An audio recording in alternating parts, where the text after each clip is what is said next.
Isang 2 taong gulang na batang babae ang unang naitalang nagpositibo sa COVID-19 Delta variant sa Zambales.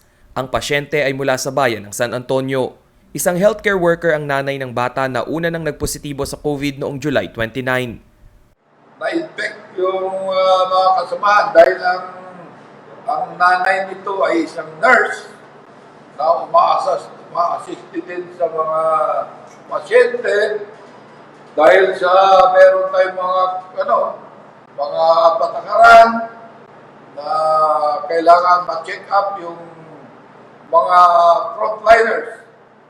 Lumabas na yung nanay niya positive sa COVID-19.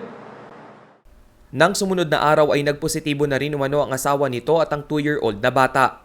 Pawang tinamaan pa ng severe respiratory disease ang mag-ama. Noong August 5 ay kasamang ipinadala sa Philippine Genome Center ang specimen ng 3. August 23 nang lumabas ang resulta at tanging ang bata lamang ang na-detect na carrier ng mas nakahahawang Delta variant. Sa kabilang banda, doble higpit pa rin ang Provincial IATF sa mga papasok ng lalawigan upang hindi na kumalat pa ang Delta variant.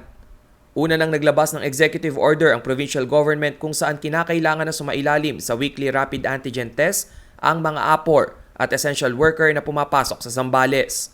Kabilang sa mga saklaw ng bagong polisiya ay ang nasa sektor ng cargo o delivery ng essential goods and services, APOR o authorized persons outside residence, mga kontraktor, kawani at trabahador ng Department of Public Works and Highways at mga arawang nagtatrabaho sa labas ng Zambales.